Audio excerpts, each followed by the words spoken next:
Hello dear student, हम continue कर रहे हैं class 9th science chapter 6 tissue which are included in the biology, जिसमें हम आज कंटिन्यू करने वाले हैं टाइप्स ऑफ एनिमल टिश्यू में एपिथेलियल टिश्यू। अभी तक हमारे जो लास्ट वीडियोस थे उसमें हमने प्लांट टिश्यूज़ के बारे में देखा, उसके बारे में डिफरेंट टाइप्स देखे, एनिमल टिश्यूज़ का कुछ बेसिक इन्फॉर्मेशन देखी। अगर आपने हमारे वो वीडियोस नहीं देखे हैं तो आप हमारे चैनल ब्रजेश बागड़ी पे जाके वो वीडियोस देख सकते हैं। साथ ही साथ यदि आपको हमारे वीडियोस पसंद आ रहे हैं तो हमारे चैनल को लाइक, सब्सक्राइब एवं वीडियो को शेयर करें और बेल आइकॉन प्रेस करें ताकि आपको लेटेस्ट वीडियो की इन्फॉर्मेशन मिलती रहे। एपिथेलियल टिश्यू हम आज स्टार्ट करने जा रहे हैं एपिथेलियल टिश्यू से। यदि हम एपिथेलियल टिश्यूज़ के बारे में बात करें तो एपिथेलियल टिश्यू को यदि सिंपली बताना है तो it is the covering of the body, मतलब जो बॉडी के ऑर्गन्स की कवरिंग है ना, वो किससे मिलके बनी है? एपिथेलियल टिश्यू से। और कवरिंग है इसीलिए ये नेचर में कैसा है? प्रोटेक्टिव है, किसी भी चीज़ को कवर करके उसे प्रोटेक्ट किया जाता है। तो एपिथेलियल टिश्यू जो है वो एनिमल बॉडी की कवरिंग करता है, साथ ही साथ उसे प्रोटेक्ट करता है।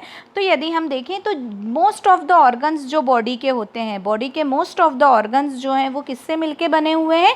एपिथेलियल टिश्यू से मिलके बने हुए हैं। तो ये क्या करता है? प्रोटेक्ट तो कर ही रहा है, साथ ही साथ एक ऑर्गन को दूसरे ऑर्गन से सेपरेट भी कर रहा है, एक सिस्टम को दूसरे सिस्टम से सेपरेट भी कर रहा है। तो the skin, lining of mouth, lining of blood vessels, lung alveoli, kidney tubules, ये सब जो हैं ये किससे मिलके बने हैं? एपिथेलियल टिश्यूज़ के। अब एपिथेलियल टिश्यूज़ जो होते हैं ये क्या होते हैं? टाइटली पैक्ड होते हैं। टाइटली पैक्ड मतलब एक कंटिन्यूस शीट जैसा फॉर्म करते हैं, मतलब यहाँ पर जो सेल अरेंजमेंट होता है बहुत ही क्लोजली होता है ना, एक सेल दूसरे सेल से बहुत ही क्लोजली अरेंज्ड होती है। और ये जो है मेनली क्या करते हैं, इनके बीच में जब सेल का अरेंजमेंट होता है तो उनके बीच में इंटरसेलुलर स्पेस जो होता है वो नहीं के बराबर होता है ना, मतलब इनके बीच में इंटरसेलुलर स्पेस नहीं होता है और जो मटेरियल जिससे ये ज्वाइन होते हैं वो भी बहुत स्मॉल अमाउंट में होता है, मतलब एक दूसरे से बहुत ही पास पास अरेंज होते हैं ये। अब ऑब्वियस बात है यदि ये हमारी बॉडी के प्रोटेक्टिव टिश्यू हैं या कवरिंग है तो जब भी कोई भी फॉरेन पार्टिकल या कोई भी मटेरियल यदि बॉडी के अंदर आएगा तो कम से कम उससे एक लेयर तो एपिथेलियम की क्रॉस करनी ही पड़ेगी। फॉर एग्ज़ाम्पल जैसे मान लो बाहर से कोई अंदर आ रहा है तो सबसे बाहर हमारी बॉडी में एपिथेलियम में मिल जाएगा स्किन वाला, तो स्किन वाली लेयर क्रॉस करनी पड़ेगी। फिर यदि माउथ से है तो माउथ वाला, फिर स्टमक में है तो स्टमक, मतलब एक ना एक लेयर तो क्रॉस करके ही जो कोई भी मटेरियल है वो बॉडी के अंदर आ सकता है, मतलब minimum at least 1 layer of epithelium जो है वो क्रॉस करनी ही पड़ेगी। अब उसके कारण क्या होता है, यहाँ पर मटेरियल जो होता है अलग अलग पार्ट में अलग अलग तरह से होता है ना, मतलब कि डिपेंड किस पे करता है? एपिथेलियल की परमिएबिलिटी पे, क्योंकि डिफरेंट ऑर्गन्स में जो डिफरेंट टाइप्स के आपको एपिथेलियल मिलेंगे तो उनकी परमिएबिलिटी पे डिपेंड करता है। और एक्सचेंज ऑफ जो मटेरियल होगा वो किस पे डिपेंड करेगा? एक्सटर्नल एनवायरनमेंट पे और different parts of the body पे, है ना। बॉडी के कौन से पार्ट से किस तरह का मटेरियल एक्सचेंज हो रहा है, जैसे लंग्स से गैसेस का एक्सचेंज होता है ना, ब्लड मतलब एल्वियोलाई से ब्लड का एक्सचेंज होगा। तो ये डिपेंड करेगा कौन से पार्ट से किस तरह के मटेरियल का एक्सचेंज हो रहा है। तो इस तरह से यहाँ पर जो एपिथेलियल की लेयर है वो एक मेन रोल प्ले करती है मटेरियल के एक्सचेंज में। अब देखिए सारे ही हम डिफरेंट तरह के देखेंगे, मतलब epithelium tissue depend on their function कि वो कहाँ प्रेजेंट है, लंग्स में प्रेजेंट है, स्टमक में प्रेजेंट है, माउथ में प्रेजेंट है, स्किन में प्रेजेंट है, जिस तरह के मतलब ऑर्गन्स में प्रेजेंट होंगे फंक्शन भी उसी तरह का प्ले करेंगे और वहाँ जो उनका अरेंजमेंट होगा वैसे ही होगा। बट यहाँ पर सबसे कॉमन है कि जितने भी एपिथेलियल टिश्यू हैं उनमें क्या होता है? फाइब्रस बेसमेंट मेम्ब्रेन प्रेजेंट होती है ना। जितने भी तरह के एपिथेलियल टिश्यूज़ हैं उनमें फाइब्रस बेसमेंट मेम्ब्रेन जो है। अब यहाँ मैंने पहले भी बताया था कि जो डिफरेंट तरह के एपिथेलियल टिश्यू हैं वो किस पे डिपेंड करेंगे, उनके फंक्शंस पे डिपेंड करेंगे, और उनका जो स्ट्रक्चर है वो भी क्या करेगा, उनके फंक्शन से ही कोरिलेट करेगा। उनका जैसा फंक्शन होगा वैसे ही एपिथेलियल टिश्यूज़ होंगे। फॉर एग्जांपल यदि हम देखें तो सेल लाइनिंग, ब्लड वेसल्स हैं या लंग एल्वियोलाई है, जहाँ पर क्या हो रहा है, ट्रांसपोर्टेशन ऑफ सब्सटेंस हो रहा है ना। तो यहाँ जो होगी वो सिलेक्टिवली परमिएबल होगी मेम्ब्रेन, है ना, सिलेक्टिवली परमिएबल मेम्ब्रेन होना चाहिए क्योंकि सब्सटेंस का ट्रांसपोर्टेशन हो रहा है। तो यहाँ पर जो होंगे वो क्या होंगे, सिंपल फ्लैट काइंड के एपिथेलियल टिश्यू होंगे, है ना।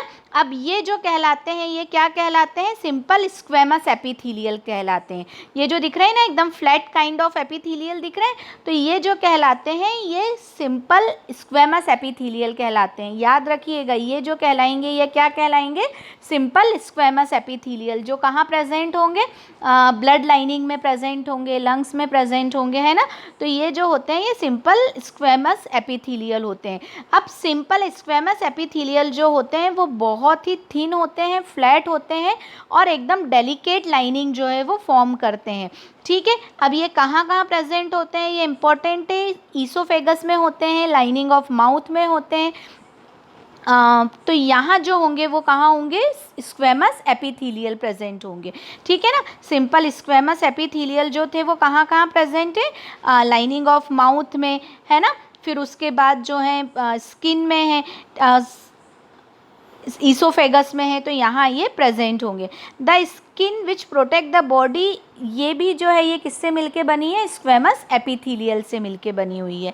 अब ये जो है स्क्वेमस एपिथेलियल ये इन मैनी लेयर्स में होती हैं। मैनी लेयर्स में क्यों होती हैं, क्योंकि बॉडी में जो टूट फूट हो, मतलब सेल्स में कंटिन्यू कुछ ना कुछ वियरिंग एंड टीयरिंग होता रहता है, तो सेल में जो वियरिंग एंड टीयरिंग हो रही है उससे प्रोटेक्ट होने के लिए ये जो एपिथेलियल, स्क्वेमस एपिथेलियल है वो क्या होता है, कई लेयर में अरेंज्ड हो जाता है ना। ये देखिए इस तरह से कई लेयर में अरेंज हो गया, और ये कई लेयर में अरेंज्ड होने के कारण ये क्या कहलाने लगता है, स्ट्रेटिफाइड स्क्वेमस एपिथेलियल है। स्क्वेमस एपिथेलियल, बट यहाँ क्या हो गया है, these are present in the layers form. Layers form में प्रेजेंट होने के कारण ये स्ट्रेटिफाइड स्क्वेमस एपिथेलियल कहलाएगा। और क्यों प्रेजेंट है लेयर फॉर्म में, क्योंकि जो स्किन है वो काफ़ी प्रोटेक्टिव लेयर है, सबसे आउटर मोस्ट लेयर होती है ना। कुछ ना कुछ इसमें इसकी लेयर को थोड़ा थिक होना कंपलसरी है, एकदम थिन लेयर होगी तो आसानी से वियरिंग एंड टीयरिंग होती रहेगी, तो इसीलिए इसको थोड़ा थिक होना ज़रूरी है। और इसीलिए यहाँ पर जो सिंपल स्क्वेमस एपिथेलियल है वो ऐसे लेयर फॉर्म में आ जाता है, और लेयर फॉर्म में आने के कारण इसे जो कहते हैं वो स्ट्रेटिफाइड स्क्वेमस एपिथेलियल कहते हैं।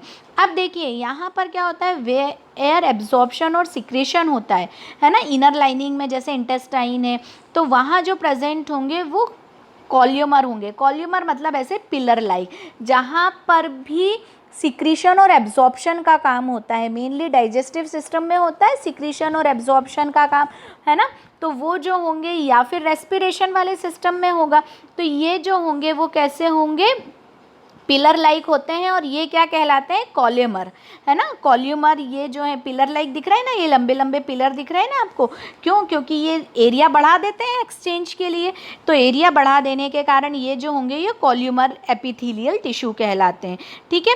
तो ये यहाँ से अब जितना भी मतलब कि एक्सचेंज ऑफ मटेरियल है वो आसानी से हो सकता है, ठीक है। उसके इन द रेस्पिरेटरी ट्रैक्ट जो कॉल्यूमर एपिथेलियल टिश्यू रहते हैं इसमें सीलिया भी प्रेजेंट होते हैं, है ना। क्यों होते हैं, ताकि जितने भी मतलब कि फॉरेन पार्टिकल्स अंदर जाते हैं तो वो जो है वो उसमें रुक जाए, है ना, अंदर बॉडी के नहीं जा पाए।